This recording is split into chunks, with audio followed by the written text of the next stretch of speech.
welcome to Connections for Life. I'm Ted Pete.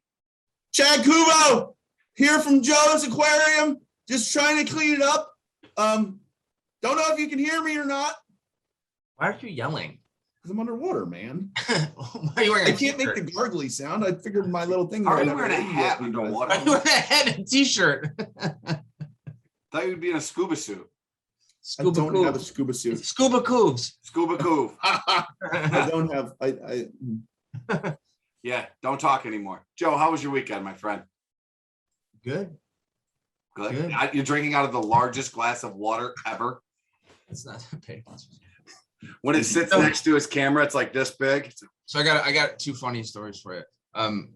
This weekend, my girls had their first, Macy and Callie, my 7-year-old Callie, my Macy, my 10-year-old, had their first games in their new soccer league. Okay. So both Macy and Callie had been playing up a league, right? Yep, up an age group. So now they're playing in the right age group. Oh, they got dominated. They dominated. Yeah, they should dominate. Pretty funny. So right before the game, Cal's a little nervous. She doesn't really know anybody on the team. And I go, look, how many goals are you going to score? She's like, I don't know. I was like, you're going to score 3 goals. And she's like, no way, I'm going to score 3 goals. The game starts. She's 7, mind you.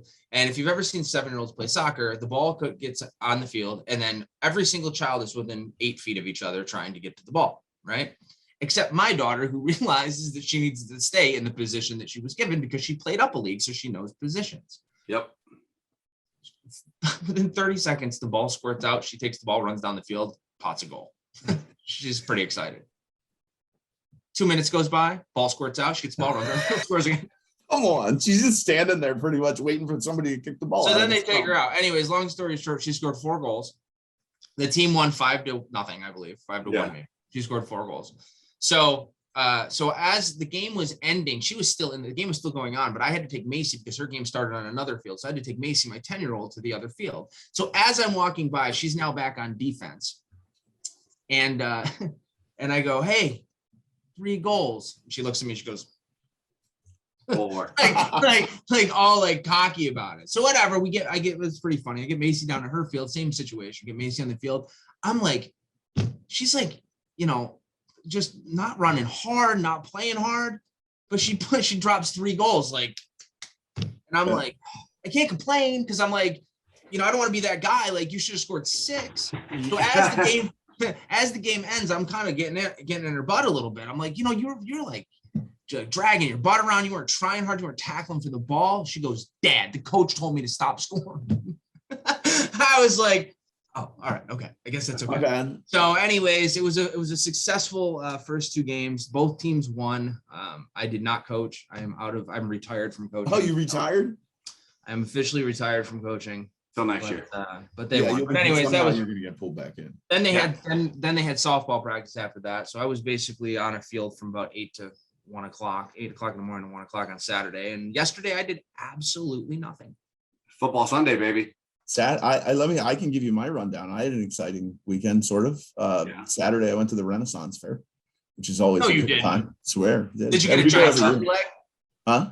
Did you get a giant turkey leg? No, I didn't eat that. I had a cheeseburger. Did you dress up? Of course you did. Yeah. Well, I mean, what do you mean? Did I dress up? Chad doesn't dress up. He just uses Snapchat filters. Yeah, I just walked around with a Snapchat filter on my head. It was awesome. That was neat. I mean, it's fun to do people watching and just to like the mud show. The mud show is my favorite thing. Was that in Columbus or was it? No, like halfway to Cincinnati, right by Kings Island.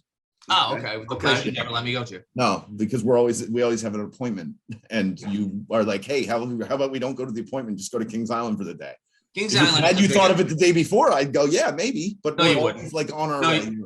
No, you wouldn't. You would never let me go there. I would just drop you off and pick you up on the way home. For those of you that don't know, Kings Island is a giant amusement park that every time we go to Cincinnati, we drive by it, and every time I'm like, can we stop really quick? And he always says no, and we've never been able to go. So. And Joe's really disappointed for a 44-year-old. So then yesterday Zoe had like a 4-hour lacrosse training thing, which was fun. At least the place was indoor and I had a bar. Okay. Cool. Okay. Yeah. That's always helpful. That's beneficial as long as you got somebody to drive you home. They did not at the soccer field. I had to drive home. Wait, I drove home? Wait a minute. What? Oh, that's great. Lindsay, Well, I had my first non-basketball weekend in a long time. wow. So with it being opening weekend of fall sports, we for the school district here. So my daughter, who is running cross country, you guys know she's a pretty big runner. She's running varsity as an 8th grader, and she participated in an invitational at the varsity level, and she finished 22nd overall out of 130 awesome. As an 8th grader. It's a 5K, right? That's what it was 3.1 miles. And the funny part about it is actually because the coach is, tailoring them to peak at states. Yeah. All right. So I'm like, all right, go out, do your best out. She's like, Dad, I don't even get to race to the last mile. And I'm like, what? She was like, we're doing a tempo run the first 2 miles and then we race. And I'm like, oh, okay, cool. That's actually kind of interesting way to approach it, though. Well, that's because you're, teaching them, aspects of it. Like she went out like stupid fast for a minute, and then they fell to their tempo run, and then she got to race it. And I'm like, how do you think you'd have done if you raced the entire race? And what did she run? What was her time? 23:07, which isn't bad. But that's how many miles? 3.1 5K. I think what's first place up there? Like first place here, I think somebody ran like a 16 or 17 and a half. Like so the girl who won ran a 19:52 or something like that. Yeah. Okay. But again, like I said, she finished 22nd out of 130, and they didn't race to the last mile. So that's awesome. How do you think you would have done if you raced the whole race? And she was like, I'm pretty confident. I could have done much better than 22nd, Dad. And I'm like, okay. I ran 3.1 miles this morning, just to give you some perspective, and it took me 27 minutes.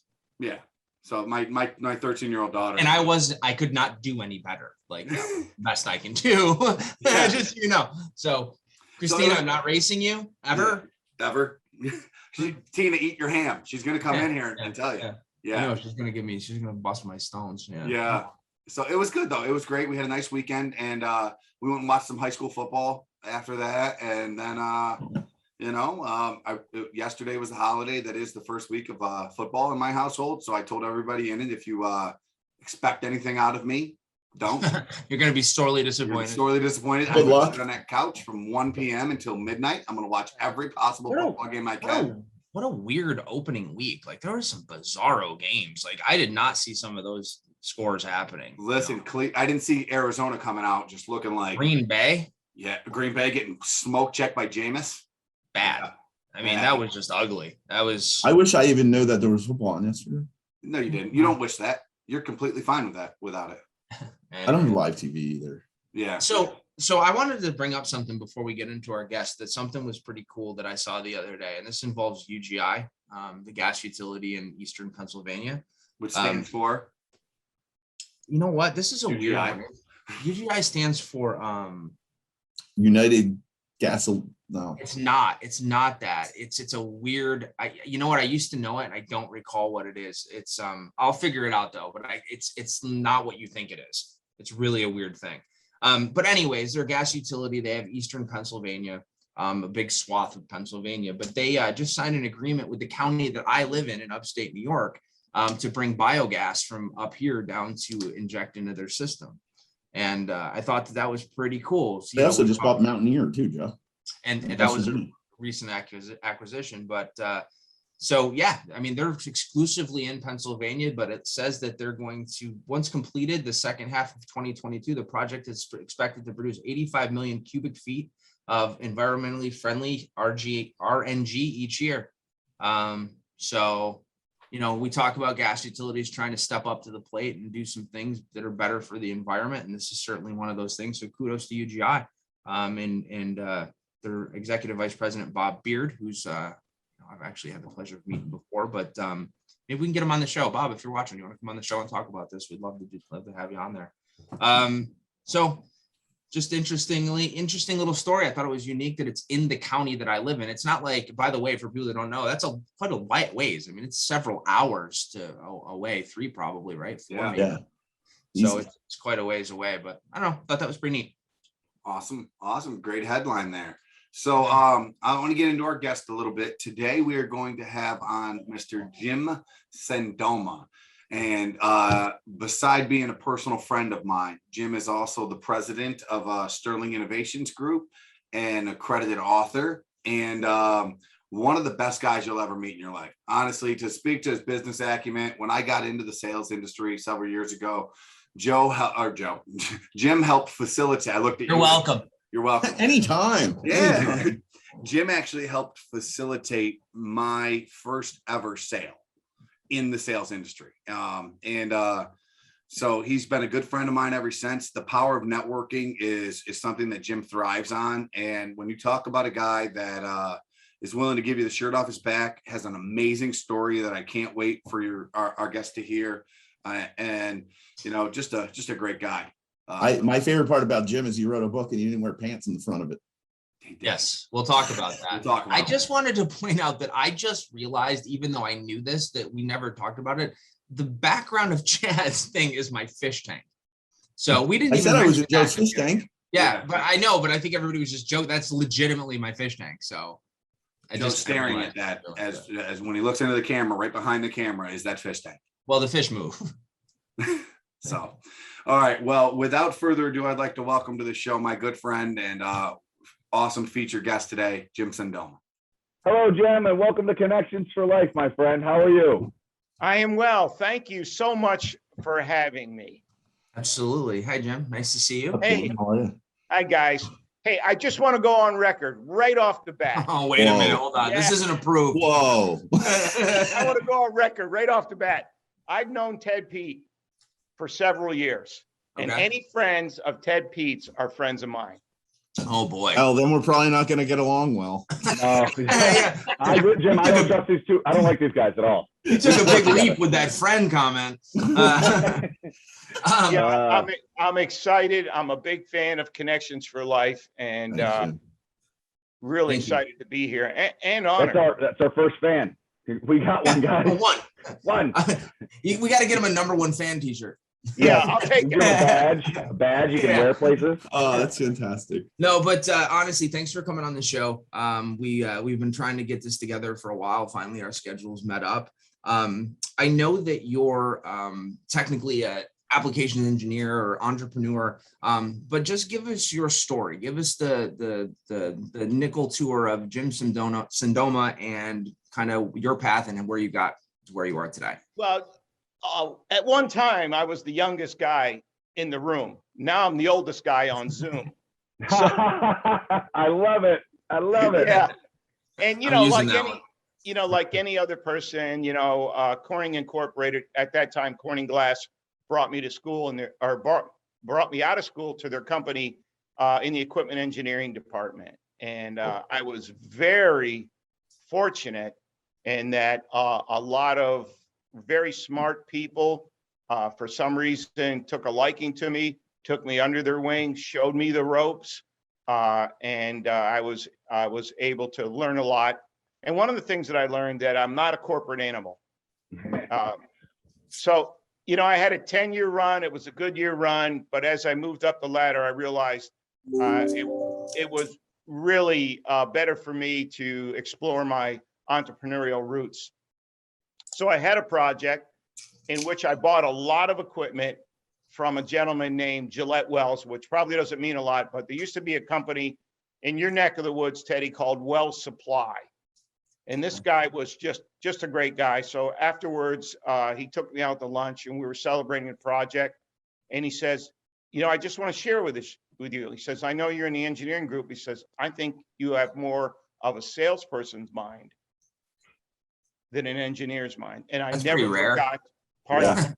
So that's pretty rare. Yeah. And anyhow, I never forgot it. And when it came time to really look at my next move, I said, I'm going to get into industrial sales. And then I went to work for a distributor out of Rochester, New York. And that was great as long as I kept pitching the sales and bringing the purchase orders in. And then I went into a slump and they fired me. That happens. Yeah. How long did you work there? I was there for about 2.5 years. And, the thing was, it was interesting. They were some older guys and we used to sit around the table and there'd be a pile of leads in the middle of the table and I'm the young guy in the room and they would pick off all the quality leads and give me the crap. Of course. Yeah, seriously. And then ask you why you weren't producing.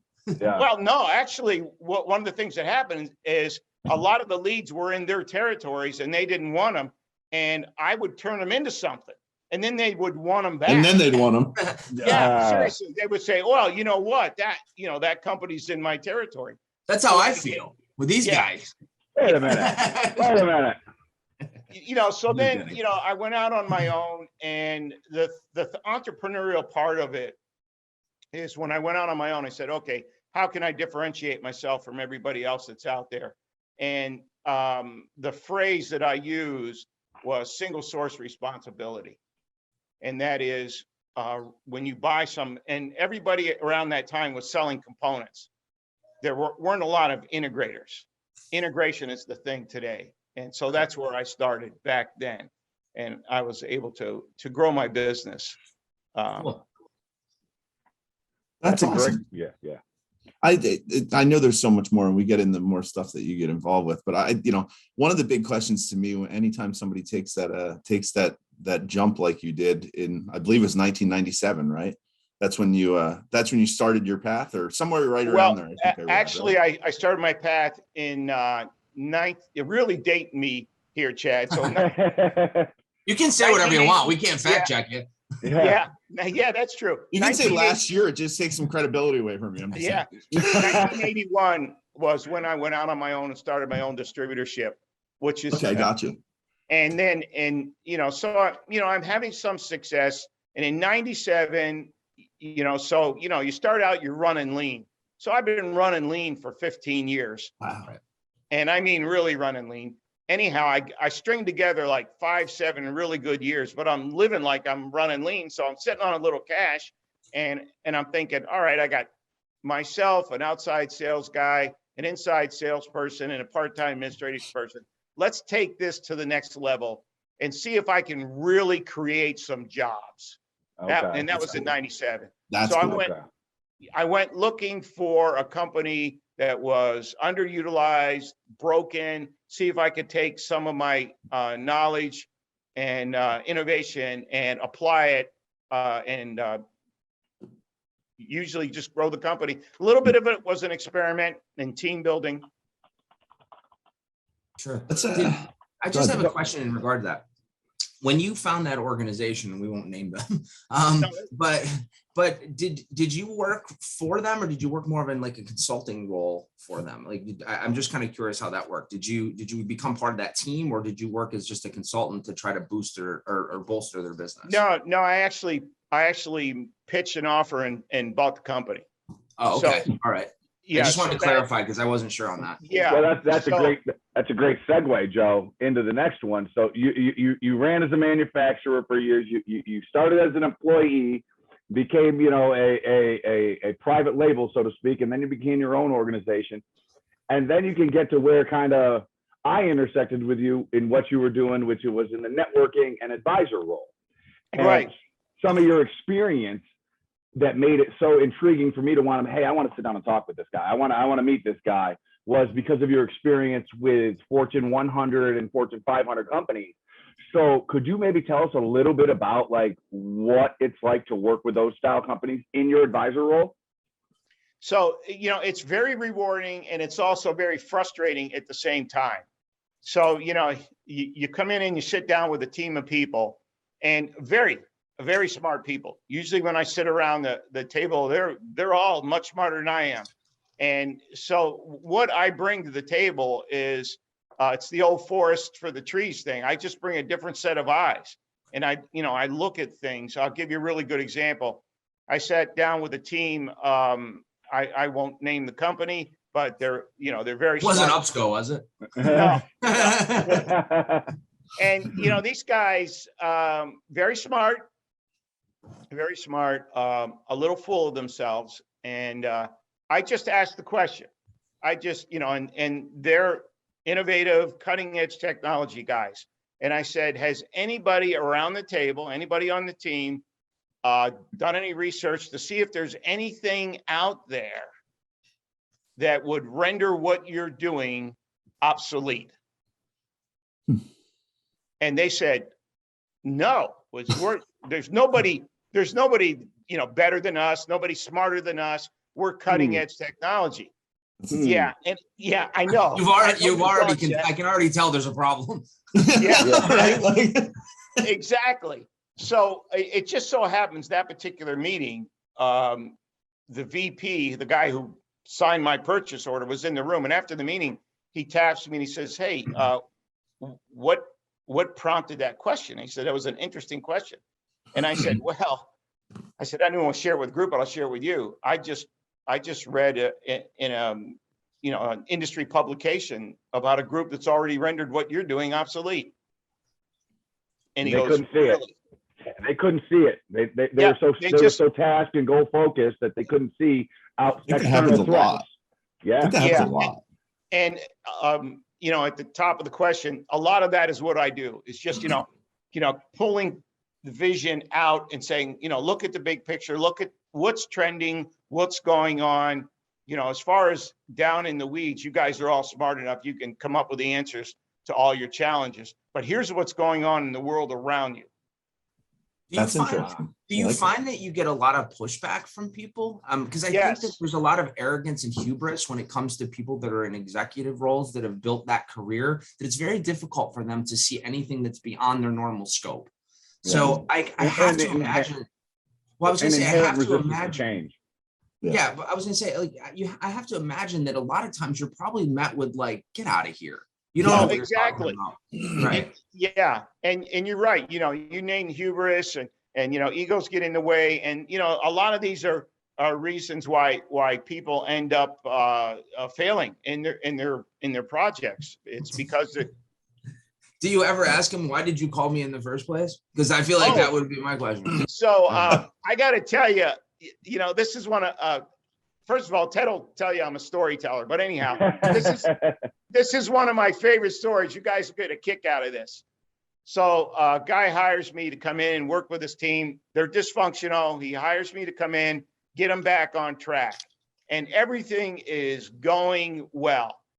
Team's back on track. Everything's going along fine. In fact, it's going so well that the guy that hired me gets promoted. The guy that comes in and takes the team over, his first thought was, well, I don't need this guy. Yeah, right. Need you for? Yeah, what do we need? And I'm just, anytime there's a change like this at the management level, I just kind of go quiet for a while and just become very observant, and let people get a little comfortable with this outside guy, who's pushing the envelope a little bit. But anyhow, so this guy comes in and, first thing he wants to do is like, well, I'm just going to cancel his contract, save this team a lot of money. We'll come in under budget. So on this particular day, I've been quiet through several meetings. On this particular day, I had too much coffee. I love coffee. I had too much coffee. You can see how this is going to go, right? It's going to go. Couldn't keep it zipped any longer. Had to say something. Yeah. Anyhow, I'm not exaggerating. I actually wrote on my hand with a Sharpie pen, "Keep your mouth shut." So I could just, because I knew I had too much caffeine. So, we're in the meeting and I'm not saying anything and the meeting's winding down. He says, "Yeah, hey, Jim, I think you probably have some input." And I said, "No, I'm really good." He says, "Well, we're paying you some good money to have some input." Yeah. And I said, "Well, I said, everything's okay. Everything's fine." And he says, "Well, I think there's something on your mind." Bam. That's the word. Stop pushing the button. Yeah. Like, if you really want to know, I'll let you know. Exactly. And that's where it went. That's exactly where it went, Chet. And I said, "You want to know what's on your mind? I'll tell you what's on my mind." I said, "This team has missed their last 3 toll gates. You just rescheduled your future toll gate. You're so far off the rails." And I said, "I got to tell you something. If I was a stakeholder in this team," and this is where it went bad quickly. "If I was a stakeholder in this team and I was funding this team, I'd probably fire you." Wow. How'd that go over? How'd that go? So it was an 8-minute drive from that office back to my office. And by the time I got back to my office, I looked at my email and it says, contract canceled. Service is no longer. Well, it was happening either way, right? Well, and I kind of smiled, I kind of smiled and because they just, you couldn't do anything with them. Yeah, what can you do? They didn't want to be on the team, so upshot of the story is I just said, okay, fine, just pay me the rest of my contract. Yeah.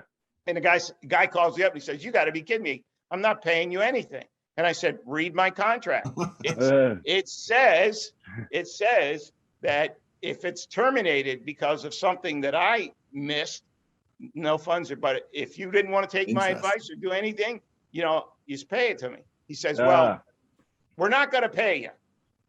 I said, okay. I said, I'll just turn it over to legal. And he starts laughing. He says, we're a Fortune 500 company. And he says, you're just like a little guy. And I said, doesn't matter. My lawyer's as good as your lawyer.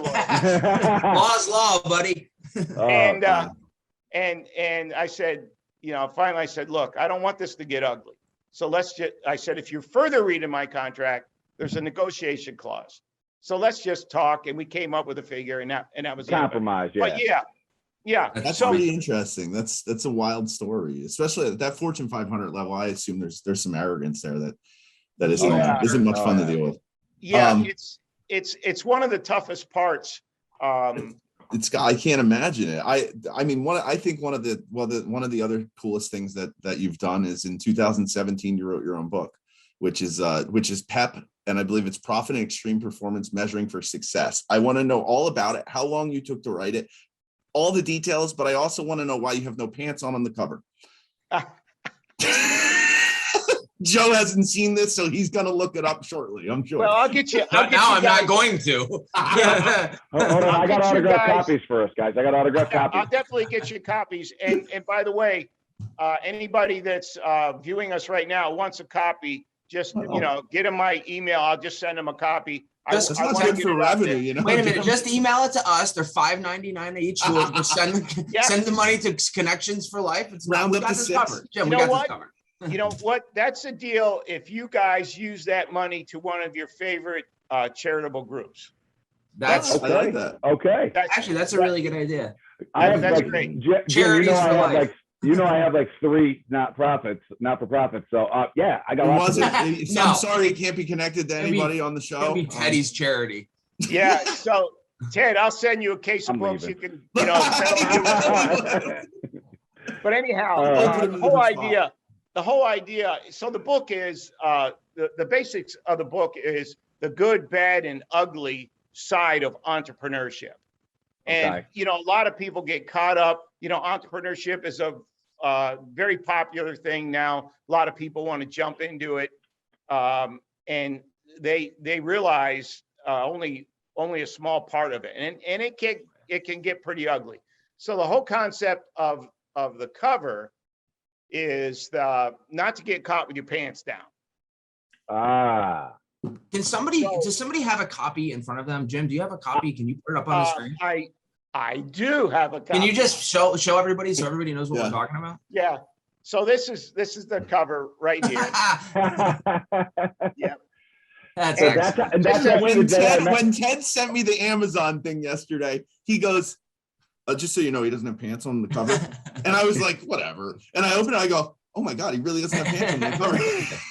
So side note with that, the day that I met Jim Cendoma, we met at I think we met at a coffee shop in Corning originally. Yep. And we're having coffee, and he tells me he's an author, this, that, and the other. And I'm like, oh man, listen, I'm sitting there, as a young pup going, I can't wait to work with this guy. And he tells me he's an author, and I'm like, yeah, I have to get a copy of your book. And he was like, oh, here you go.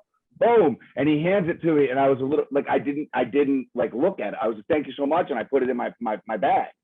I got back to my office and I pulled the bag out, and I shared an office with the general manager of the company I was at the time. And I pull it out, and he goes, what are you doing with that? Like, I don't even have any pants on. I said, oh, we just met for lunch. And he was like, on company time? Did he have pants on? So Jim, I have to ask you, because I'm always intrigued by authors and people that take the time to do that. I love to write. I mean, these guys know that, but I'm not dedicated enough to like put together hundreds of pages. My mind doesn't work like that. Mostly like short stories and things like that. How long does it take you from start to finish to write a book? And what were the like maybe challenges along the way? Were there like times where you just didn't have the right things to say, or it was difficult to get the words out? You know, how many edits did you do? Just things like that. I'm just curious. Well, the discipline to sit down and write. So I would find out that I would write better in the morning. So I would say, okay, today I'm going to get up, I'm going to have a cup of coffee, and I'm going to write for a half hour. Okay. And Joe, nothing's coming. Yeah. You know, and you're like, okay, fine. I had a half hour and it didn't happen. All right, I got to get on with my day. Maybe you need like 4 more cups of coffee, Jim. Yeah, exactly. So the other times I'd get up and I'd say, okay, I got a thought, and I'll start writing, and the next thing you know, it's an hour and a half. Right. So, you know, but the key for me is, and I think it sounds like, Joe, your brain and my brain are wired or scrambled. It's the same. Yeah, it's not wired. And so what I would do is you kind of have to accept how your brain is. And I said, you know what? I'm just going to start. And one of my favorite phrases is just throwing up all over the paper. Write everything that you think. I just would write. I was just going to ask you that. Did you write it in order? You know what I mean? Did you just write what you wanted to write about that day? Yeah, I would just start out writing, and then halfway through the writing, I would say, oh, you know what? This paragraph really should be in the middle. And then I'd draw an arrow down to the middle, and I'd write up another paragraph. And, you know, and it looks kind of crazy. And I'll set it aside, then I'll come back and I'll put it, you know, in an acceptable format. I mentioned it at the top of the conversation. I'm a storyteller. The book is really just a bunch of stories that I accumulated along the way. And Joe, you were asking about how long it take me to write the book. And it took me 20 years to get the book. It only took me 2 years to write the book. Right. Wow. And, well, I mean, you filled it with a long time. You filled it with your experiences that were relatable to people. I haven't read a single word of it, but I assume that that's what you did, because that's what your knowledge base was your experience. Right. And a lot of it was just kind of weird entrepreneurial things that happened along the way, how I handled them. Some of it is a cautionary tale. You know, I had some great stories in here. I tried to keep it humor. I tried to keep it light. And by the way, the writing is done. It's an easy read. The writing is done so that you can read a chapter with one good setting on the John. That's even cool too. I like that. Yeah, that is important. In all I was going to say, in all seriousness, anybody that's watching that would like a copy of it, just get in touch with us or with Jim. We'd be more than happy to help you facilitate that. I'm going to get in touch with Jim. I want my own copy. I'd rather give you the $9.99 though and read it on my iPad. I want to sign one. Well, what's funny is I had a couple of them, right? So I've handed them out over time to friends. Thanks, Ted. You charge 20 a piece. Thanks, Ted. Yeah. You try to get $39.99 for me. I don't know what you're talking about. Hey,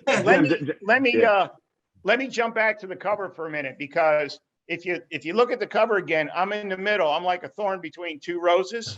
Yes. So this beauty here, that's my wife, Maggie Savino. Her name's up on the screen. And nobody can see that though, Jim. Yeah, just us. All right. And then this young lady is a friend of mine. Her daughter, or his daughter, Melissa Zajac. She's actually the one that helped edit the book.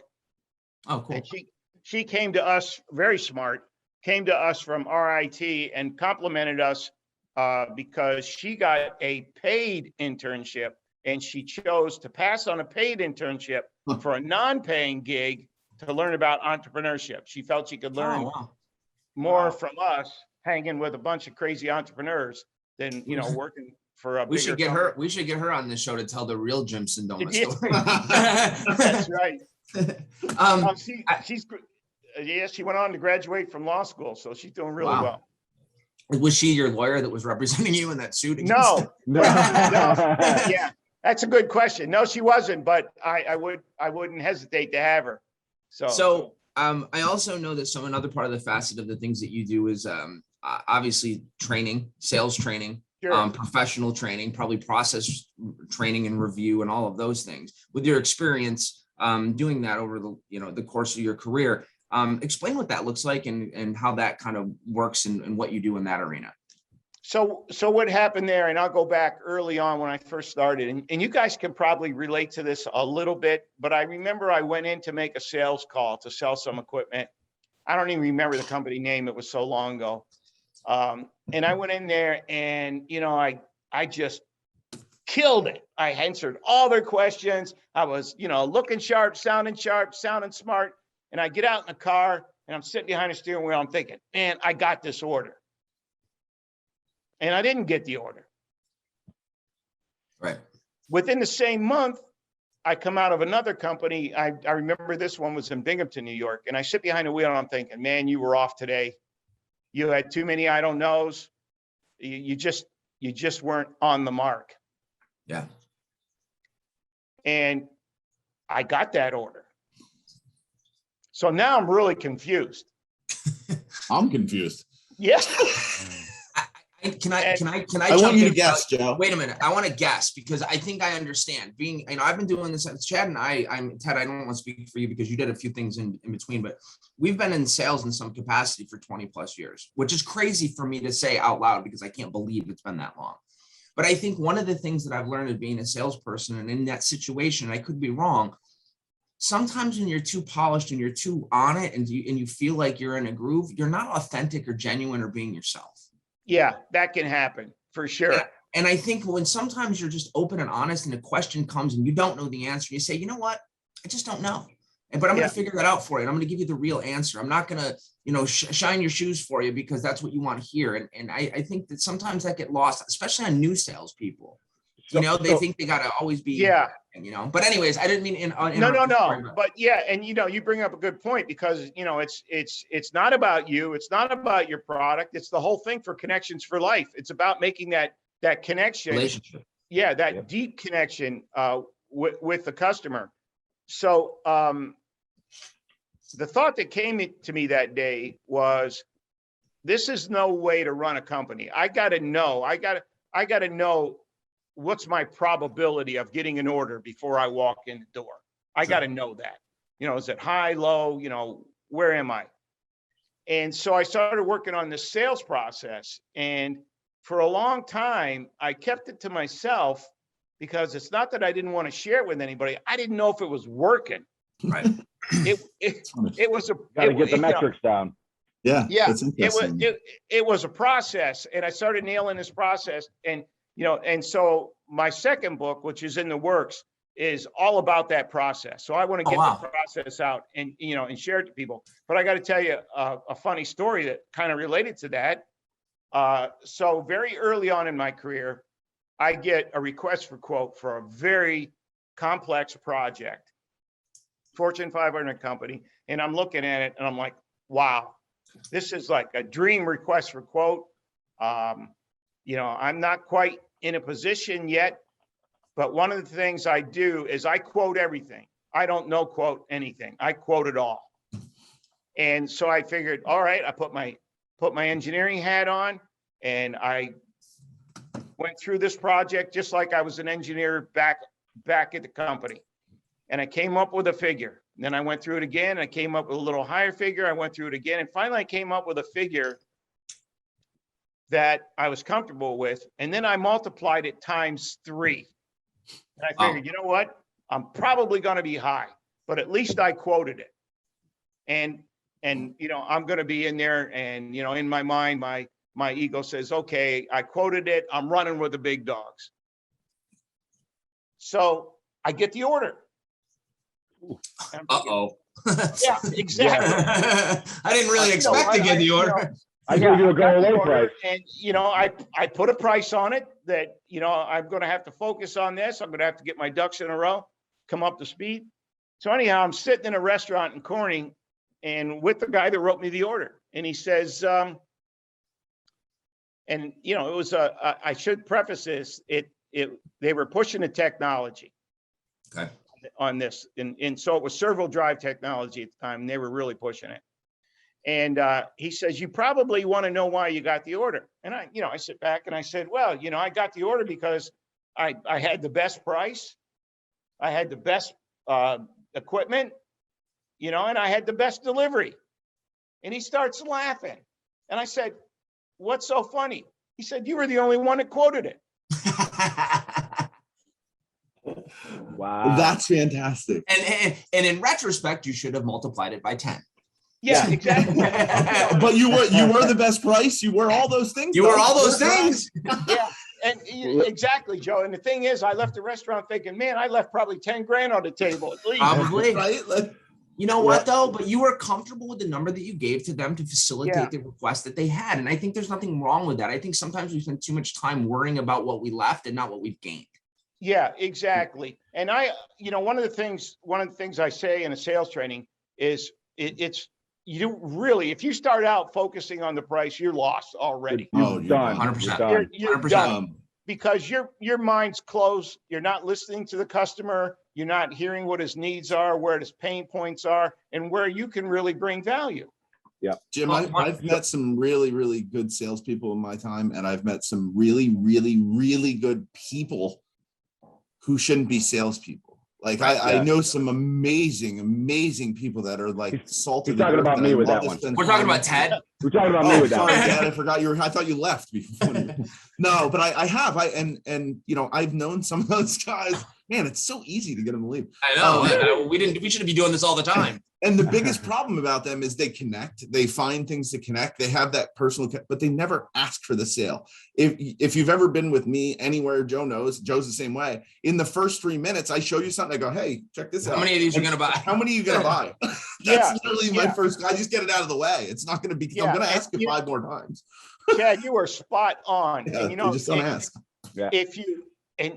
If you look at sales training across the board, whoever has a sales training course, they'll say you need to ask for it. And I'm thinking to myself, it's out there so often, why aren't people getting the message? I don't know why. I have some guesses as to why people are hesitant to ask for it. Uncomfortable It's to ask somebody it's that. fear. It's just they're It's afraid fear, of yeah. that. No, I think a seasoned salesperson and somebody that's been around a long time has been told no so many times that it's like, yeah, it's like. When I tell my kids, Yeah. what's the worst that's going to happen? Somebody's going to tell you no. You got to ask. Well, Well, I think part of it is, and this is, this is something that I picked up off your website, and that is, yeah, you ready? You guys, you want to run it around in your brain? I don't know. Hold on. We need to edit this. Don't give away our secret sauce. Wait, And then- which website? Yeah. So, so it's accountability, commitment, and promises kept. Yeah. Absolutely. Those Yeah. are 3 words that when I went into your website, I went, okay, that's why these guys are successful. So Yeah. when a salesperson is sitting in front of the customer and he knows in his heart of hearts that he keeps his promises, he's committed, and he can be held accountable, then he can ask for the order with such a confident tone. Yeah. Right. Yeah. And I almost make it. I almost It's a joke. make it a joke, really. Like a but funny they joke. know after the 5th time I ask him, it's not a joke anymore. No. yeah, It's- Yeah. I think the other thing that gets lost too is honesty. Yes. Like Yeah. I'm brutally honest about Yep. everything that goes on because I don't want to have to deal with the repercussions of lying. exactly. If I tell you that it's going to be 30 weeks to get something and you don't want it to be 30 weeks and you're mad, at least you still know it's 30 weeks. Yeah. You can't Yeah. call me at week 28 and be like, where is it? I said, I told you it was 30 weeks. I don't Yeah. know. Disarming. Yeah, no. You're speaking about disarmingly honest, Joe, and I'll tell you, we got to conclude this here because our viewers lost attention with us. They'll keep watching you, but I know Jim really well, Yeah. and I know that we could keep going all day. Oh, especially yeah. with No Joe. outro. We're not doing an I outro. think this is. week. I think this is a whole nother show, actually, just the sales Agreed. training stuff. It I really is. do. I think we. Hey, can I'm up for it. I'm up We- for it. That's a great on board. idea. We know it. We can't afford you though. But Actually, But we're not wait a minute. paying anything. Just- Wait a minute, really quickly. We also do a LinkedIn Live thing. Would you be willing to do that? Sure. ask him Yeah, on cool. the show. I love Yeah. it. Yeah, Yeah, that would be good. authenticity I of it. just want to Yeah, finish. write that down. I know you guys are going to finish. I just want to say one thing, and I want to get back to the connections for life. Yeah.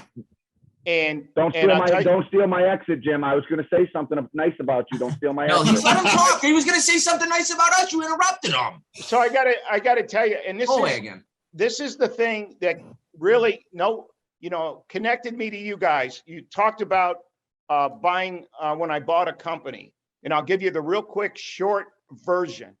Okay, I got a big order. My employees were very reluctant to make the parts because they were just scared. They'd never made the parts before. Mm-hmm. And they all walked out on me. They said, we didn't want to make. And I sat down and I made a list, connections for life. And I started making a list of people that I connected to. The first guy at the top of my list, one of the best welders in the world. And I needed welders. I wrote his name down. Can we I get had his name? Bill Lee. No, I mean, like, can we get his number and stuff? The whole thing. Yeah, I'm sorry to say he passed away last year, but sorry. that's okay. We met in grade school, but anyhow, I hadn't seen him in 15 years. I give him a phone call. I say, hey, Bill, how you doing? All that stuff. I need some welders. I'm in a jam. I got to weld these parts up. Can you come in? He says, not only can I come in, I'll bring 4 guys with me. I never met these guys. That's awesome. He shows up. Now, one of my biggest regrets is if I fell over those guys today, I wouldn't know who they were. But we had a great, 2.5 days together, and they left saying, look, if you ever get another job like this again, you need some help. That's awesome. Give us a call. Connections. That's those connections for life. Those deep connections where I don't have to see you every day. Yeah. I don't have to have coffee with you every day. 15 years go by, 25 years go by. I call up and I say, hey, Ted Pete, I know you're going to want to know what's going on. I need a basketball coach. Yeah, exactly. Exactly. Well, Jim, that is a tremendous testimony, and your story is something that has always been so appealing to me. That's, I think, why our relationship kind of grew the way it has through a couple of different organizations and everything like that. Now I'm going to tell a brief Jim Cendoma story, and then I'm going to let our customers or let our viewers go. Customers. Is customers on here? Ooh, Yeah. wait, really? So I have to thank Jim personally. So Today. Sorry. So when I got into everybody knows I spent 10 years in the trades and stuff, and then I went to school and I got into sales. And in the sales market, it's all about who you know. We talk about connections, we talk about networks, and we talk about this stuff. So I reached out to a childhood friend of mine who I said, listen, hey, do you happen to have any networking referrals for me that can help me be successful in this job? And I was selling machining components and weldments and welding services and all this stuff. And he said, yeah, I got this guy, Jim Cendoma. Teddy, I think you would get along with him tremendously, right? So, all right. So he connects us, and Jim and I end up having, a 3.5 hour coffee. And I swear to you, now I'd probably been there a month and a half, and I hadn't had my first sale. Yeah, I hadn't had this, this first thing. And not more than a week later, did Jim come just show up at the now Jim wasn't someone who could purchase stuff from me, but a week later he shows up in my facility. Do you have pants on? Yes, with the owner of Extreme Shell Performance and one of his companies that he consulted for, and said, hey, met this guy Ted Pete, you need to give his company a shot. And it turned into a fairly good relationship for both organizations while we were there and stuff like that. And that gesture, though, off of a coffee has led to a, going on 10-year friendship and relationship with Jim that, I think is really, really awesome. So from the bottom of my heart, I just want to tell you, Jim, thank you for coming on this show, but more so, thanks for being a part of my life. Thanks for being the guy that you are in our industry, man. Oh, I appreciate you, brother. Yeah, very kind words. And I look forward to getting to know the rest of you guys, like Ted and I know each other. Make connection. Jim, before you go, I mean, it's been great. Thanks for taking the time to do this with us. And I know how much you mean to Teddy, and I know what type of guy you are, just from what Teddy and his wife have told me about, him posting, needing help to move, and you're the guy that's first there showing up. I mean, that I'm definitely calling you. I'm in Columbus, but I'll try and make it a weekend you're out here so you can help me move the next time too. Just kidding. But seriously, he told me that yesterday. That's like tremendous. That's different level stuff, man. Seriously, that's awesome. Twice. I helped him move twice. Well, you better stop moving.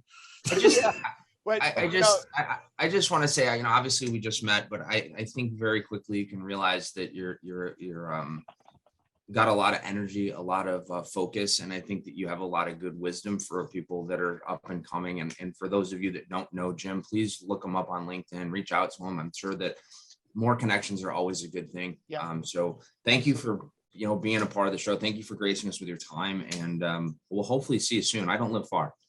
Oh, that's Oh, good. yeah. We definitely have to get together. I want to get to know you guys better. Awesome. Next time Joe and I are down in Corning together at Corning Natural Gas, we'll definitely make sure Jim's office is right on Market Street where we always go eat. Oh, okay. So, Cool. yeah. So.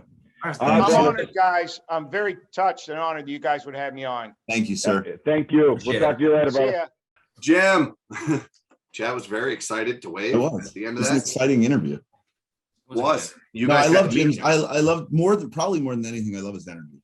He's it kind of just rubs off, on, you know, on the people around him. I think he's just He's got a lot of infectious. energy. Yeah, it's awesome. Well, you might want to be careful calling somebody infectious in today's I was day like- and age. But it's an infectious personality. He's very genuine. He's very Yeah. true. So, you know, I mean, you kind of brought him to the show. It's good to get to know Jim. Obviously, he lives close to you and I. I've never met Jim in person, but I look forward to that day. Yeah, it was a cool interview. I mean, the guy's wrote a book. He's working on another one. I mean, like, I couldn't write a paragraph and Yeah, you can. so, well, maybe a half a paragraph. But you know, I don't know. It was pretty neat. I look forward to getting to know Jim a little bit more and hearing more about you know, the things he's been doing and the things that he continues to work on. It's really, really pretty cool. So, Jim, thanks for being on the show. all right. I agree. So, industry news, we are getting closer and closer to us appearing at SGA and at AGA together. Those shows are up. Hang on, before Joe goes like that, you and I will actually also be at the Utility Expo. Is that what it's called? The Utility Expo on the 28th of September. Yeah, just for a day though, I believe. We'll be down there for a day. Yeah, but When I'm is that? excited about it. Yeah, you're not coming. We didn't invite you. I don't want to The go. week before AGA. The week before. Oh, it's before AGA. Yeah. Yes. All right, cool. So that's why I just wanted to say it first. The week after that, then is AGA down there in Orlando, where we're going to have a nice little setup booth. Yes, sir. Our booth number for those that are paying attention is 1131-1131. If you want to find us on the map, we'll be near the food and drink, which is where we usually find ourselves, regardless of our booth location. But We'll also be recording live. but yeah, it's still, I mean, I looked at the site map and the vendors, like where everybody's positioned. It still looks like a ton of people are coming. They're going to send out a new attendee list, but I think we're going to have a pretty decent show. I'm really excited for it. The venue's awesome. The Gaylord in Orlando is beautiful. And it'll be just good to see some people. So looking forward to that. And then the next one after that is September, October 17th through the 20th, which is SGA in beautiful Charlotte, North Carolina. And all three of us knuckleheads will be there too. So doing some stuff with Jim and James. And with our good friends Jim and EWM. James. So we got Game Show Jackpot coming out. If you guys have nothing to do with the happy hour on Tuesday, it's Tuesday, or right? if you have Tuesday, something to Tuesday, do and you don't 6:30. want to do it, come join us instead. It'll be Tuesday, fun. 6:30. We're going to be on the main stage. I don't know if that's true, but that's what I'm calling it. I think it's the only stage. I know it's a stage. Stage-ish. But yeah, we got awesome gifts and prizes we're going to be giving away. So if you want to just show up and participate, have a good time. I'm sure there'll be some alcohol flowing at that event. So looking forward to it. So without further ado, you know what it is now, though? I do. It's that time. Further ado, I do. Gas, back to gas, All right, guys. So this is we just talked about this an hour ago. Okay. We just talked about this an hour That's ago. not just for me. Just So for I me, want like, you we're on guys. this recording. I want you guys to fill in the blank. 12. The answer is not 12. I'm going to give you a little, that's my hint. The answer is not 12. Since 1970, gas utilities have added blank 30 million. 30 million I more remembered. residential customers with no increase in emissions. You jumped the gun. It didn't You matter. I was so answered the excited. I knew it. I question. couldn't help it. He knew it was like he pushed the buzzer. Ridiculous. Cheater. You're just mad because you didn't know. I did know. I was waiting for him to finish the question. I wasn't. I couldn't. I knew you were going to take it if I did. We know who's polite. We know who's polite. Who isn't? I mean, No, but I mean, honestly, let's think about that. Like we've added 30 million more customers with no increase in emissions. If that doesn't scream, improvements in efficiency, what does?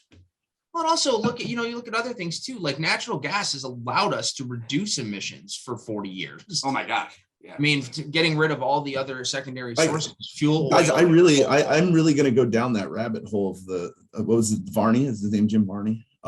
Those old commercials that we were just talking about, I think are really neat and probably have some value, honestly. Like it just, we should start pumping those back out. I think it's neat. Yeah, it's really funny too. I mean, it's earnest. Maybe we can have the Jim Varney corner. We can run a 30-second thing. Maybe we could reach out to him. Is he alive? I have no idea. I hope Ernest isn't dead. Somebody Google that. I'm going to Google it right now. Hold on. Let's do that for the audience. What's his name? That will literally break my heart. How do you spell his name? Barney. Nope. He died in 2000, unfortunately. Wow, he's been dead. He was young. Oh, back to our regularly scheduled program. Now, sorry, in a wormhole of. So Jim Varney is Ernest. Remember Ernest? Yeah. I don't think everybody knew that everybody knew him as Ernest. I don't know if everybody, but what Chad's referring to is he did a bunch of advertisements for like gas and things like that back clearly a long time ago. So we just thought it'd be cool to pop those back on there. It'd be fun. Yeah, that's a good idea. Well, proud of you. Slow down. I didn't say I was going to do it. I said it was an idea. No, I have a feeling I'm going to be working on that. Anything else, boys? How tall was Jim Varney? I don't know. I have his page. Take a guess. That's the fun poll question of the day. How tall was Jim Varney? I'm going to say he was tall, 6'2". 6 foot flat. 6'1". Split the difference. The average. I win because I didn't go over. I've lost on this show because I missed it I went over. Oh no, we changed the rules for this one. I quit. Hi. I want to see. When you're the rule maker, you get to choose. No. Oh. We forgot to say anything. Do we want to wait about the giveaway, or do we want to just do it now? I can do something like a little promo thing if we want to do it about the giveaway we're going to do. How are we going to give it away? We didn't make a plan. Let's just talk about it right now. Okay, let's make a plan right now. I'm in. Fine with me. I say the person who goes through and leaves a comment on all 74 episodes. No, that's a bad idea. They get it. I was just going to be happy if somebody because then one of us is going to have to go verify. We'll get an alert. How about this? Since we want comments, right? That's what we want. We want people to comment. Or shares. No, comments. I can't control shares and pay attention to that. We just want comments. If you can comment, on the original post, it's on Connections for Life, right? If you comment, how many times? What number? 10th comment? Sure. What if we only get 3? Then no one gets it. We do it again next week. Fair enough. Then somebody who can post 7 times in a row and be the 10th. You have to make sure you're the 10th, and you can't post 10 times yourself. I think this is going to fail miserably. I agree with Chad. Right, then we're not giving this away. I was going to give this away. No, I think we need to give it away. But I just think we need to give it away whoever makes the first comment that says they want the gun. Maybe not the gun. That they want the Nerf Hyper gun. I'm sorry. Yeah. All right. First person that actually comments with something regarding the show and on LinkedIn. Has to be on LinkedIn. And here's the other: you can't have won a prize from us before, where I sent you $5 or we gave $5. That was never gave anybody the $5. I gave it to the charity they wanted. Oh. It was 3 people. I know. I'm just saying. So what he's saying is, Doug Stafford, you can't win. Sorry, Doug. I know, Doug. You really want this Nerf Hyper gun. I know it's really got a lot of time with the grandkids on your bucket list, but no, seriously, we'll send it to whoever wants it. Just comment. If no one comments, you get nothing. I keep it and I shoot Ted with it at AGA. That's the other option. If no one comments, if you want a video of me for that, pelting Ted with it. And once he does, we'll be looking for a co-host for Connections for Life. Yeah, because I'm going to knock his eye out. All right, we got to go. All right, guys. Hey, remember to, and gals, remember to like, click, subscribe, share, follow, comment. Joe's holding up Energy World Net, our good friends, Jim and James. And hey, this week coming up, we have a live LinkedIn Super Friends. Oh yeah, I forgot about that on Wednesday. This should be out before that Wednesday, right? Yeah. So this will be out. All right, guys. We love you. Not, it's Brianna's fault. And if it's not, we still have the live LinkedIn Live Super Friends thing. Yes. So thanks, guys. We'll talk to you soon.